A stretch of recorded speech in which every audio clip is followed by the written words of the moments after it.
Hello friends, now we are going to look at proximal tibia fractures. One fractures which has really increased the curiosity in recent years amongst all of us, especially the posterior medial and posterior lateral fragments, and various surgical approaches which have been designed for this specific fragment fixation. Let's look at proximal tibia fractures, various cases which have been presented in TraumaCon 2025, and let's dwell upon some very interesting cases and take home some relevant messages so that we can use the surgical approaches, the specific fragment fixation techniques, and some tips and tricks which all of us can follow to give a better knee functional and anatomical result.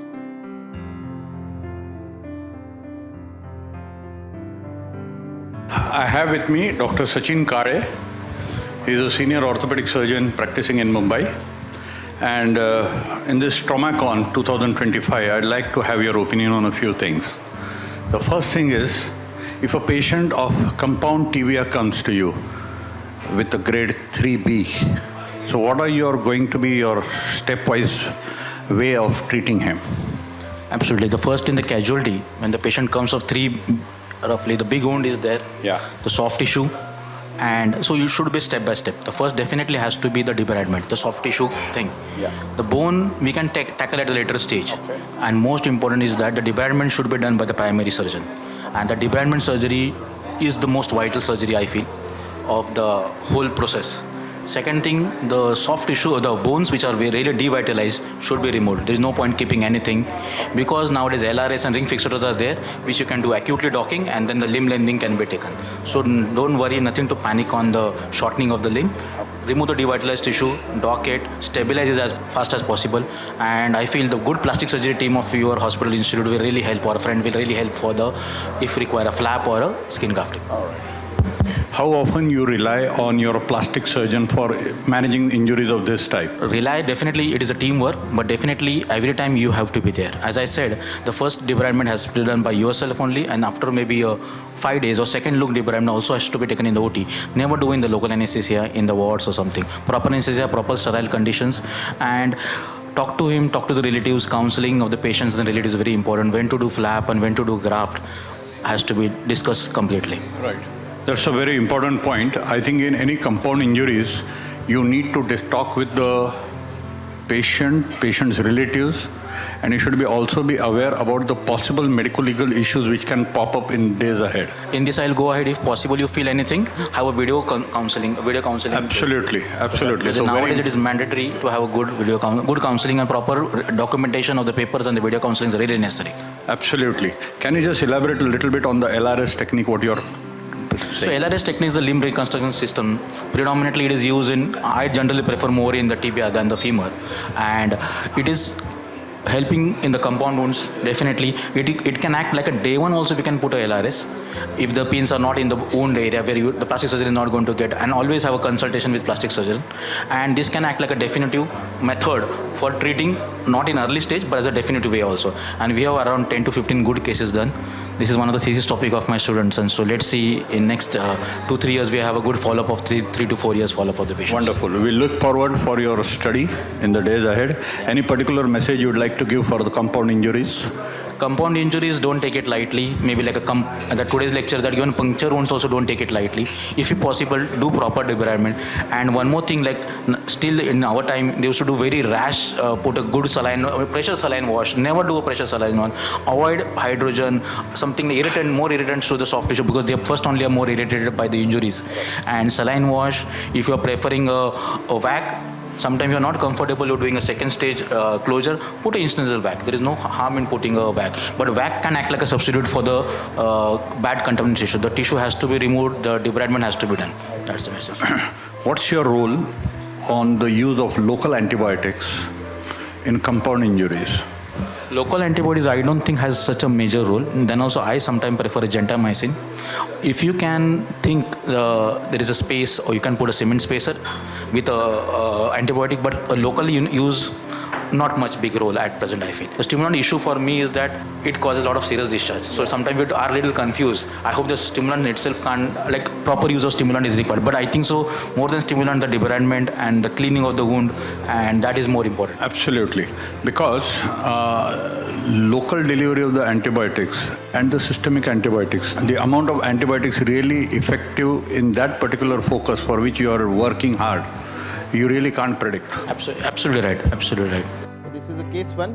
It's a 35-year-old gentleman has a closed right proximal tibia fibular fracture without distal neurovascular deficit. These are these pain X-rays. I will show you 3D CT scan of this patient.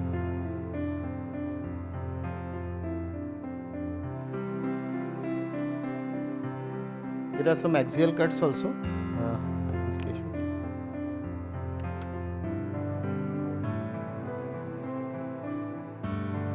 This is having a large posterolateral fragment with a long beak.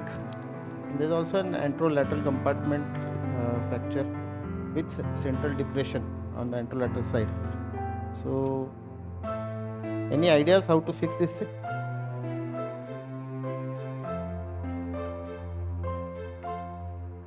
This is an X-ray and this is CT scan. You can reduce it, and we can have a anterior posterior screw.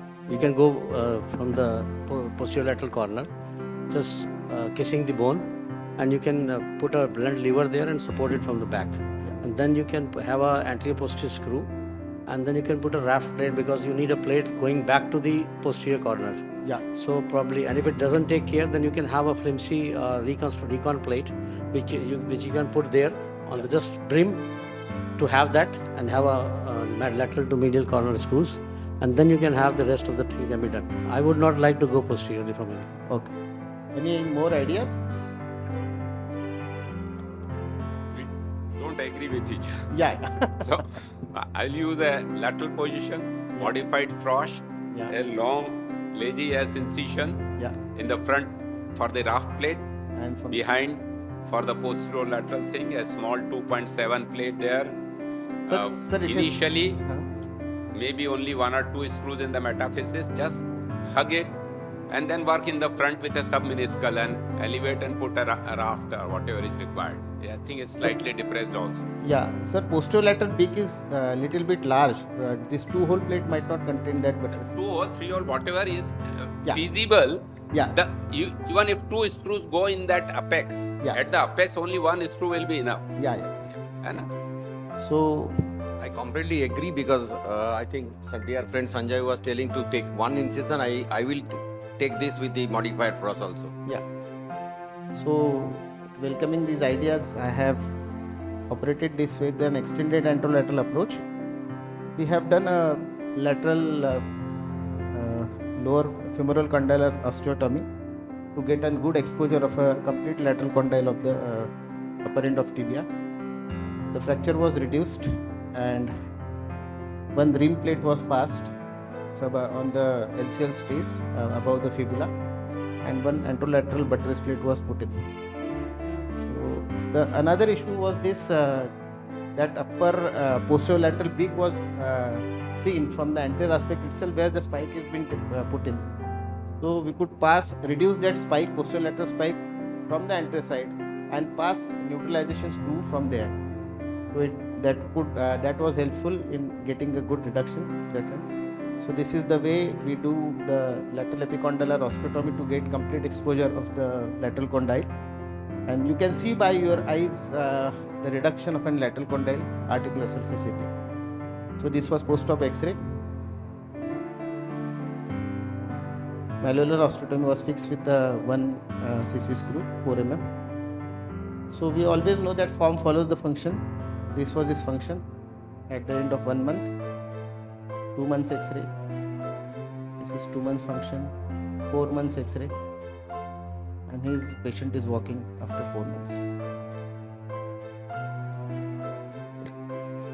So this posterolateral tibial condyle has a peculiar anatomy. It has all thing in relations to each other. That is, popliteal artery trifurcation is there. Then there is a fibula which is surrounded by a peroneal nerve. So this has to be taken care of whenever you reduce these fractures. So we need a buttressing, whatever the posterolateral condyle is there. But in this case, we were not able to open it from posterior aspect. So we could neutralize this peak from the anteroposterior screws and reduce this fracture. So many times these horizontal plates will help in reducing the articular surface area, and there could be some sort of jailing of the screws can be done. So one screw can be passed from posterior anterior and from medial lateral to medial. This screw can support each other so as to become a raft. So this will help in containing those that depressed area. So this is anatomical variations. This is the place from where we could pass this 1/3 tubular plate or reconstruction plate so as to get a good articular reconstruction.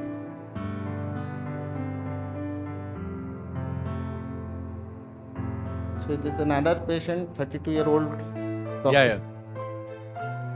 you go back to your clinical pictures, there is a definitive FFD deformity left in that. So any reason why you have got that, or it's just go back for the this one. See, in all the clinical pictures, he is having a FFD. Yeah, there could be, but he is walking comfortably, sir. So that's fine, but he is walking with the FFD because there is a flexion deformity. Probably it's fixed or not, I don't know. Yeah. So, any take on that? Nitin, can I ask you, with this LCE which you are doing, lateral epicondylar osteotomies, how are you mobilizing this patient? Sir, for first 3 months, we are keeping these patients non-weight bearing. We are just having a knee mobilization exercise. After healing of this osteotomy, that is for 14 to 16 weeks, we then mobilize full weight bearing. And are you able to fix it with one screw as you are showing? Sir, it is around 1 centimeter or 1.5 centimeter fragment. So how are we? My apprehension of doing this lateral epicondylar osteotomy has always been how big that chunk of that fragment are we taking, and once we are fixing it with this sort of a screw, if it gets crushed, and then your entire LCL is lax. For that, most of us try to give it into a splint or in a brace or in something, which leads to stiffness. So I've seen this this is my personal opinion. It's not a thing. It's a thing that it helps us to visualize it slightly better, but fixation becomes difficult with this LCE, lateral epicondylar osteotomy.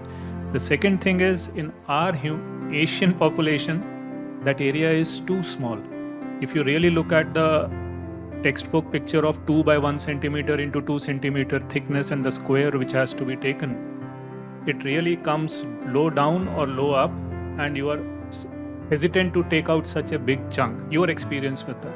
Sir, it is a slopey surface. So it is generally a triangular, whatever epicondylar osteotomy we do, because there is a slope at the one part. When you cut this thing straight like that, and then you take a triangular piece like that. So that is an area that is about 1 to 1.5 centimeter in total height and breadth. And it needs a bicondylar fixation. Unless you engage a far cortex by that screw, it won't help. Still, this patient is walking with a lurch.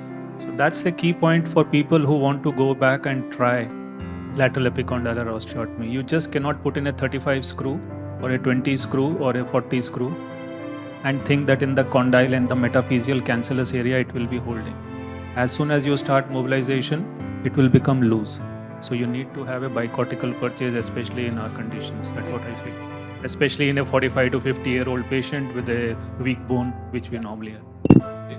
Yeah. In the TKR, when they do this, they take almost the big chunk, 1/3 almost. They fix the.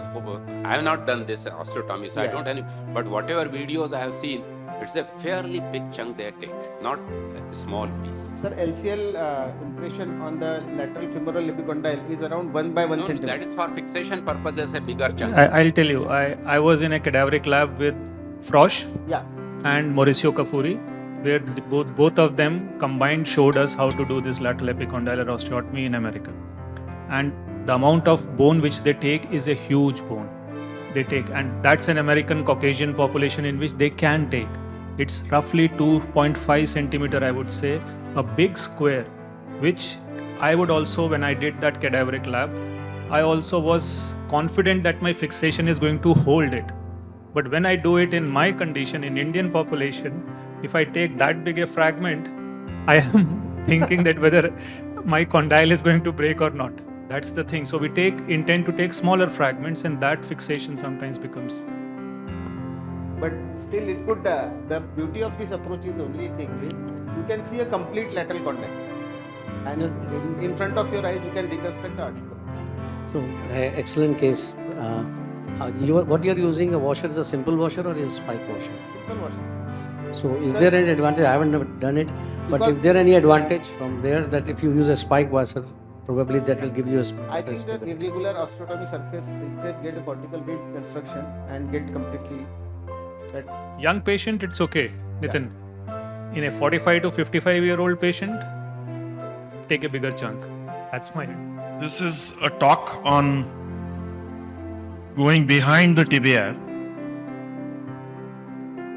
For almost 30 years, we never thought of plating behind the tibia because we all followed the Schatzker's classification. And it was this gentleman, Kong Feng Liu, who made us realize that something behind the tibia or fractures behind the tibia are important. He gave the Liu's 3-column concept, and then Schatzker revisited his classification and along with Fury in 2018 published this new Schatzker-Fury classification based on the column concept. And if you follow this, then this is a much better classification as far as proximal tibia is concerned, because you, depending on where your fracture line exists, it tells you not only the approach but where you need to buttress, and it is a free to download classification from Injury. I think Rohan is going to speak on it later on, so I'm not going to go into the details of it. But what we need to know is that the posterior fragments require a CT to recognize them. They require separate approaches and separate posterior buttress, because if you do not do them, then you have a late flexion varus collapse and 4 times more incidence of osteoarthritis. So if this is your fracture, you treat it based on, you need to do a CT to diagnose that coronal split. And mind you, they require a separate approach. They have to be fixed before you do your anterior plating. Always they reduce in extension, and you have to buttress them separately, not just depend on screws. So look at this. This was of course, an old case. 35-year-old young male. X-rays did not, it is showing a posterior element, but this is what the surgeon did. So in fact, if you treat these coronal splits anteromedially or anterolaterally, those screws will not allow any reduction of the posterior element. So you have to do the posterior fracture first. This remains like this and results into a varus deformity. So it's about 59% the incidence of posterior fractures, and you need to diagnose with a CT scan. Even I like only the supine position, not the prone, and I do it on an angle frame, which is a wooden frame with a fiber hinge, so it's fully radiolucent, and I get varying degrees of flexion. The posteromedial approach everybody is quite familiar with nowadays. The only important structure here is the hamstring, and I usually cut it off to resuture later. But you can do it even by retracting it and go as behind, and this approach will give you almost 60 to 70% of posterior plateau exposed, except the posterior lateral corner. Mind you, it reduces in extension only, so you can have somebody lift it up if you're doing it in supine position, put a temporary K-wire and a lag screw like this. For example, this is the fracture. You can see that there is a lag screw temporary put from P to A and then buttressed with a T-plate, and it heals very well. This is 1 year post-op. Another example, anterior plus posterior, posterior done first and then the anterolateral. see how far posteriorly you can go, and it gives you an extremely satisfying result when you mobilize it immediately. Now this is the hyperextension injury that was just spoken about, which usually also has a posterior element, and the CT clearly shows that there is a coronal split in the posterior-medial condyle, and therefore I had to use 2 anterior and 1 posterior plate. So 3 plates. Of course, you have to wait till the swelling subsides, and I routinely do an X-fix before I can do this kind of surgery, and this is 1 year post-op, and that's his. At 3 months, he had full range of movement. Now this is a classical type 3 medial condyle. Again, a very high rate of neurovascular and damage here, either immediately or delayed, and therefore that protocol of doing Doppler or a CT angio. Poor skin, temporarily X-fixed and then scanned. This is the CT scan and this is how I fixed it. This is 1 year post-op, full range of movement, as you can see. The lady who was a lecturer in college. Another 60-year-old gentleman with clopidogrel. So again, lot of swelling, previous ACL done. This is a CT scan, and this is how twin approach is taken. Posteromedial first, then anterolateral at 3 months, full range of movement, and this is 1 year post-op. At times, you have not only a posterior but a multiplanar medial condylar fracture, and this may require 2 plates. So if you see this, you see my cursor. If you see this, this is not only exiting posteriorly, and that is where that Fury classification helps you, but anteriorly as well. So this is where you may require 2 medial plates. If you see this, this is the CT scan. The whole medial condyle is broken. 1 fracture line exiting posteriorly and 1 anteriorly. So that's a multiplanar. So you need an anteromedial as well as a posteromedial plate to stabilize this. There is no fracture in the lateral condyle. And this is 1 year post-op. Full range of movement. Let's go posterolaterally. That's about 15% of proximal tibial fractures. The approach is slightly difficult with a small window of for fixation. You have about 4 types of posterolateral fractures described by Bernholt in 2020. The pure split, the split with depression, a contained depression, and a non-contained depression or a ring crush. So the first CT is showing a split with depression. This is showing a contained depression. And if you see this, this is a non-contained depression, which is also called as the apple bite fracture. Now that's a dangerous fracture because it is associated usually with ACL or meniscal injuries, femoral impaction, etc. And this leads to a lot of posterolateral rotatory instability if not treated. So this is a fracture where you may do an MRI along with the CT.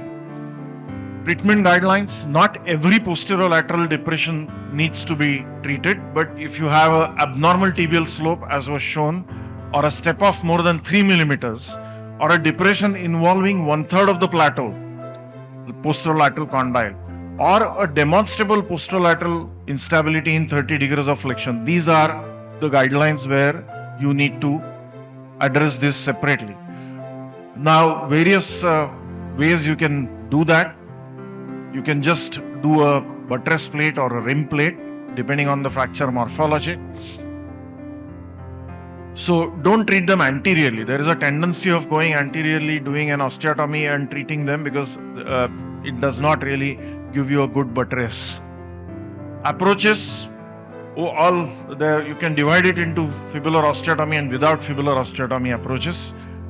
The popular approach now is the modifications of the Frosch, and that's not a very difficult approach to do it. Lobenhofer was the first approach described, but then the problem with Lobenhofer was you had a very small window of fixation and extensive trauma to the posterolateral corner causing instability. So Solomon described the fibular osteotomy approach like this, which exposed the entire posterolateral surface, and it's very nice approach, but then additional fixation of osteotomy is required. So I usually prefer the Frosh or the modifications of Frosh, and it's done usually in a lateral position or prone position, and you get two good windows, the anterior window for an anterolateral plate and the second window for the posterolateral plate. So this is how you do it. You identify the common peroneal first and take it away, don't handle it, and then cut the lateral head of gastrocnemius, take the vascular structures away, along with it erase the popliteus, and it will give you a good surface like this. I think Rajiv just spoke about it. Don't bother about this genicular artery, you can ligate it off, and this is what you get. This is the window that you get. Like this. The only thing is your distal most limit of dissection should be 4 centimeters, because beyond that you will have the anterior tibial artery. So don't go beyond the 4 centimeter limit, or don't expose the anterior tibial artery. Okay, a few cases, 40-year-old male, split depressed anterolateral and posterolateral column. See this? There is no way you can fix that anteriorly completely, so because the whole thing is posterior. As you can see, fixed with a posterolateral plate through the Frosh approach and one cannulated cancellous screw for the anterior end. Another 52-year-old male, fall from bike, depressed posterolateral column. See this on the, so it's definitely more than 3 millimeters. Same approach, 6 months, full range of movement. Split depression, I'm just running through cases quickly. See the amount of depression, it is definitely more than 3 millimeters, and therefore you had to elevate, use a bone substitute, tricalcium phosphate, and plate it. Another split with depression, and this is the result at 1 year. Usually you get a full range of movement, there is no restriction if you start immediate mobilization. Another example, and the same thing done. So these are isolated posterolateral condyles. Through the Frosh you can do both anterolateral and posterolateral also. This is function at 6 months. There is another extensile approach described, a lazy S incision. This was the Lewis approach. Now this is required when you have when you want the exposure for the entire posterior plateau. It's quite an extensile approach for fractures like this, or some more approaches have come and become popular now. The epicondylar osteotomy approach, where you osteotomize the femoral epicondyle and the whole thing becomes clearly visible to you. But very rarely you require this kind of approaches. Usually the Frosh approach serves your purpose. So these are the indications where you need to address the posterotibial, isolated posterolateral tibial condyle. This is a paper free to download, which gives you a very simplified algorithm of what to do when you treat posterolateral fractures. Thank you. It's going to be a very simple talk on some of the very simple tips and tricks about each type of fractures of the proximal tibia. So here we go. The principle hasn't changed, so principle remains the same, but the understanding has slightly changed. So we all know the span, scan and plan is the routinely what we do. But do we need to really scan first, then plan, and then scan and then span? Why? Because if you scan first, you understand the fracture geometry completely. You understand that how complex is the fracture and what is the neurovascular status, and then you are able to make your patient and their relative understand the complexity of their problem and why do you need to go 1 stage or 2 stage. So it's useful to scan first, span, and then if you wish you can scan again and then fix it. So the recent concept we all have learned that identify each component, each column, and identify the articular combination and depression and fix them separately. The compression side should be a primary plating with the main buttress function, while on the tension side, which is comminuted or unstable, a secondary supporting plate is always recommended. We all know they are high energy trauma, whereas blood flow and soft tissue oxygenation are impaired. That is why you need to wait for some time and then go for a second stage surgery. So for that you apply an external fixator. What it does, that it reduces the fracture site also, it helps in healing of the soft tissue also. Simultaneously, a good rehabilitation can be done during this 10 to 14 days of time. So here is a type 1 simple fractures. The tip is required that you need to apply the reduction clamp, rule out the posterior depression and coronal split of that depressed fragment. Always make sure that you have a small subcutaneous incision and then apply the reduction clamp, because that will hold the fragment well. Reduction forces are better applied directly over the fracture side and they are perpendicular. It is more cosmetic and you can use the same incision for putting up your screw. For type 2 depressed fractures, there are various strategies to reduce them. You can have a submeniscal osteotomy, you need to avoid the door trap effect. You can use the medial cortical window and you might sometime require a bone grafting and lateral raft plating. So what you have seen one of the videos, the submeniscal osteotomy, wherein you do a submeniscal osteotomy, lift the meniscus by 3-4 hanging sutures. You can see the lateral condyle there, or you can feel it by one of the instrument like artery or your curate. You can actually feel the cortex or any step off. That is how you use the submeniscal osteotomy for your use. What is a trapdoor effect which I talked about? So you have a fragment which is in between the articular fracture, which is a depressed. As you clamp them, that get trapped inside, and if you're trying to reduce it, it will not get reduced. So what you need to do is, this is what is trapdoor effect. So what you need to do is, you have to open it, reduce it, and then clamp like this. You will find your articular surfaces are at the level. So you will have to avoid that effect. Then you can use a fracture for your advantage to raise, like one of the video had been shown by Kashyap very nicely, that how you pull out that fragment and elevate the fragment and then reduce it, put back that fracture fragment and then fix it. Type 3 fracture, where you don't have a fracture advantage of the fracture where you can open up, you can again do a submeniscal orthotomy or use a medial cortical window or use a bone punch like this. So you can use even a lateral window, but why you should not take it? Because the cortex is thin, so there is always a risk of lateral wall breakage. So either you do a osteotomy or use a medial window for punch it out and then you can elevate it, or you can use some of the K-wire, either a single K-wire to elevate, or you can use multiple K-wire that can actually elevate these fragments. How to assess?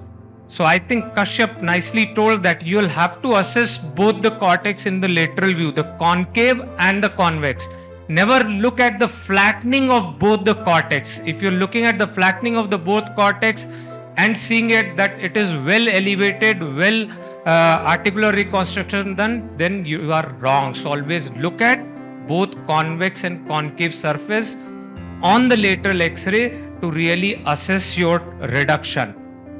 Then avoid about small fragment augmentation. If you have a small fragments either on posterolateral side or on the posteromedial side, you can use multiple small profile screw, or you may use multiple K wires like in this.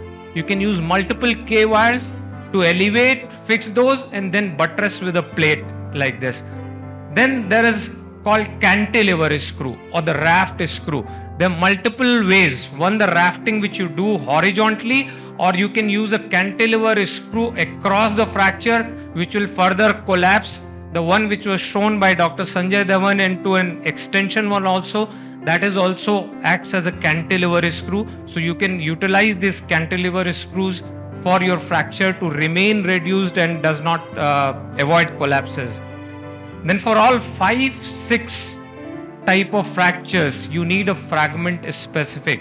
So with these lot of complex kind of classification, what you need to get is that you need to understand each and every component of fracture. That means, look at this fracture.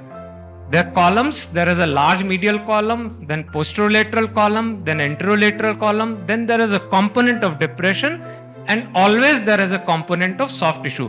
So now you know what are you going to deal with. Now you'll have to deal with each and every column. So the plan remains span, definitive fixation, which incision are you going to take, which you'll have to elevate depression. So what is going to be your technique for that? And then plan for which fixation are you going to do it. Once you have done that, then now you are ready. So there was a confusion, which incision, posteromedial first, anterolateral first. Now let me tell you, whether you start from a posteromedial or from an anterolateral, you'll have to ultimately open both the sides, the posteromedial side, anterolateral side, both. Once you have opened, reduce the column which is bigger one. Reduce that first, hold it with the temporary K wires, come back to the anterolateral column, reduce that back also, put it with the temporary K wires. So you always reduce all the columns, held them with the temporary K wires, because what happens if you always try to fix the posterior medial column first, then there are some of the screw which try to obliterate your large anterolateral fragment to come in. So sometimes this may happen. So reduce all the column, temporary fix them, and then you have it. You may adapt the posterolateral first or posteromedial first, then you come back to anterolateral. A word about a posterolateral. We have seen that most of these fractures, they talk about Frost, Logenbach, but there are certain type of fractures which accounts for most of posterolateral fractures, the apex of which can be seen from your posteromedial approach. All those posterolateral fractures can be very well buttressed by the same posteromedial approach through an oblique plate like which when shown. So this is one such case example of type 6. I'm trying to reduce it, pass the K wires through it, temporarily fix all the columns, trying to fix it, then going back to posteromaterial column, and this is how I'm coming to posteromedial, posterolateral, and then coming to anterolateral and trying to fix it like this. And this is how we completed our fixation in a supine position where and put in a sandbag over the hip on the same side. And this is how you complete your articular reconstruction in the same position. This is the result at 6 months. So to conclude, you need to understand the mechanism of injury of these fractures.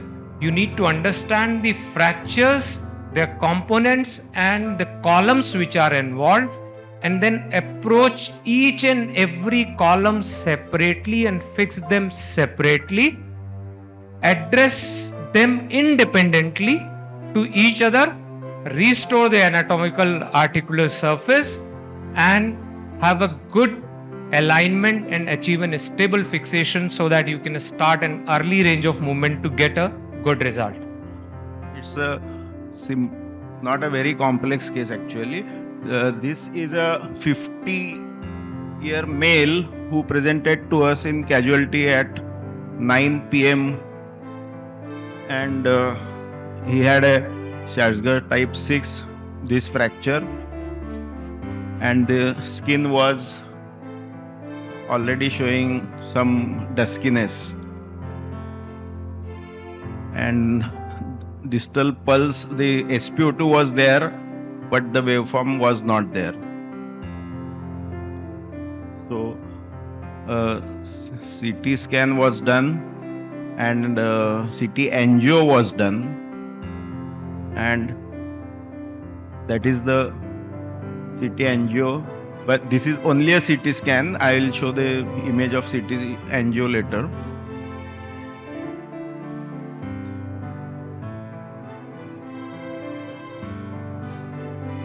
So we had to take the patient on emergency basis because it was just 8 hours had passed, and the CT angio showed that the proximal end of the distal fragment was stenting the popliteal artery, and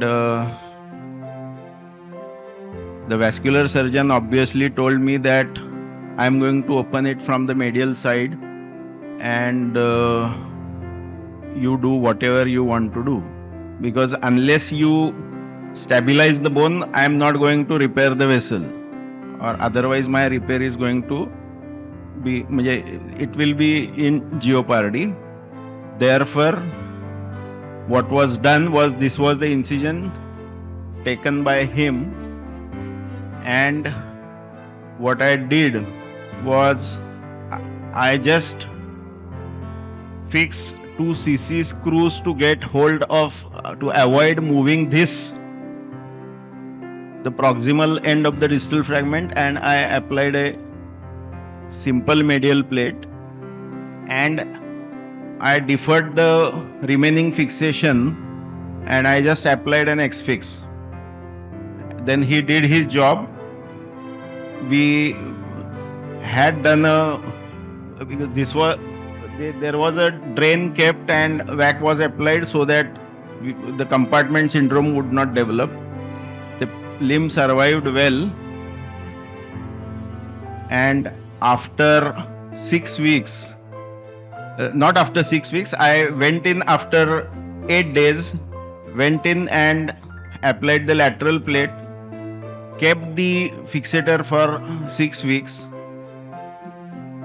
fixed the tuberosity also that time,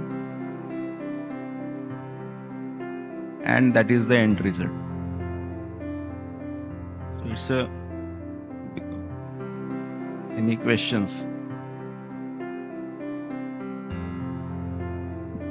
How often do you take a consent for amputation on table? Yeah, we inform them, we warn them of a reperfusion injury. On table, because what I'm saying is that the recent BAPS recommendation, they come with recommendation. The recent BAPS recommendation is that the plastic surgeons do a bypass first and just hold it. Okay. Then you go in with your fixation, and then they go in and do the final one. No, this was done simultaneously. He opened, we opened it together. Yeah. And I passed those 2K wires and an X-fix immediately. Because I'm very peculiar that here the plastics, the vasculars usually go for the medial side. But the normal recommended for them is to go posterior. They come along the popliteal, they will trace down to the bifurcation. Because I work with two guys. He said he will assess, otherwise he will take the another, he may have to make him prone and all that. But he wanted me to fix the bone first, obviously. But that's what I'm saying, there's a slight paradigm shift happening now. The recommendation is saying that they do it, they put a temporary loop, make sure his perfusion is happening. Once they're happy with that, you do your X-fix on and then leave them to it. No, Rajiv, so That's you the are reason suggesting, BAPS. no, I understand BAPS. What you are suggesting is do the repair first. They don't in an unstable situation. They don't do a repair first. See, what they do is, like this, they just do a temporary bypass, they keep it on. They make sure the perfusion is enough for the limb to survive. Then you go and do it. So it's about a 20-minute procedure. That is okay. That's a Teflon stent. It's a temporary stent. Temporary stent. This temporary that stent. is okay. Yeah. Then I put on my X-fix, and my X-fix is always anterior. But it is very clear that unstable situation cannot be left like that. No. So they just 20 minutes there. Then they say, okay, now you go ahead. I think this. They gave me the decision. Yes, this limb will survive because the fasciotomy is the next bit is along with it. So did you do a fasciotomy for this? Yeah, we did it, and we routinely apply negative pressure therapy as well. Thanks. So how often you do fasciotomies for this type of fracture? Almost every time. But here only the posteromedial compartment was addressed because we judged it on table. Once you put a fixator on there, how comfortable was the plastic surgeon for his repair? So you put a... No. See, once I fixed it with the plate and 2 cc screws, it was all stable. So it was just in addition to keep it so that was done stretched after out. vascular repair. That was done later on, after his vascular repair. Because he wants some flexion at the knee to do that repair. So I think this is not new. This was written in the, if you go back and look at this protocol, it was written out of New York. And the protocol is exactly what you said. Shunt, X-fix stabilization, final repair. So this is 30 years old. Unfortunately, we are still fighting. Like, sounds like you guys are having the same problem because it depends on the time of the day. If it is 2 in the morning, you are already there, but the vascular surgeon is coming from home. So then he's like, "Oh, you start, I'll be here," right? But that's not what's supposed to be. They're supposed to do the shunt. A question I have for you was, this is very obvious. There was no pulse. But are you routinely doing like ankle brachial index or ABIs for these Shaskar 6 type plateaus or Shaskar 4 plateaus to pick up the intimal damage and therefore get an angiogram and therefore pick that up before you do anything? We are not doing ABI, but when in doubt, we monitor the pulse and SpO2, and whenever there is a slightest doubt, we do a CT angio instead of a Doppler. As part of our protocol in a hospital, is a Doppler is done by the A&E consultant, and he has to mention that the volume is same both sides. Does mention that. Then when we come in, or my registrar comes, he has to also do it again, and every hour or so, that is done. Is bad case like that till that chap goes to sleep. Because we know that just the Dopplers are not enough. You have to do the ABIs, so then you're comparing it, right? Sir, I had a exactly similar case wherein I was sitting on it because we had a conference at Solapur, and tomorrow was the conference. I went for the rounds in the morning. I saw that the pulse had disappeared, which was present on day 1 and day 2. So I had to cancel everything and fix it. So that's a bomb which is sitting there. Thank you.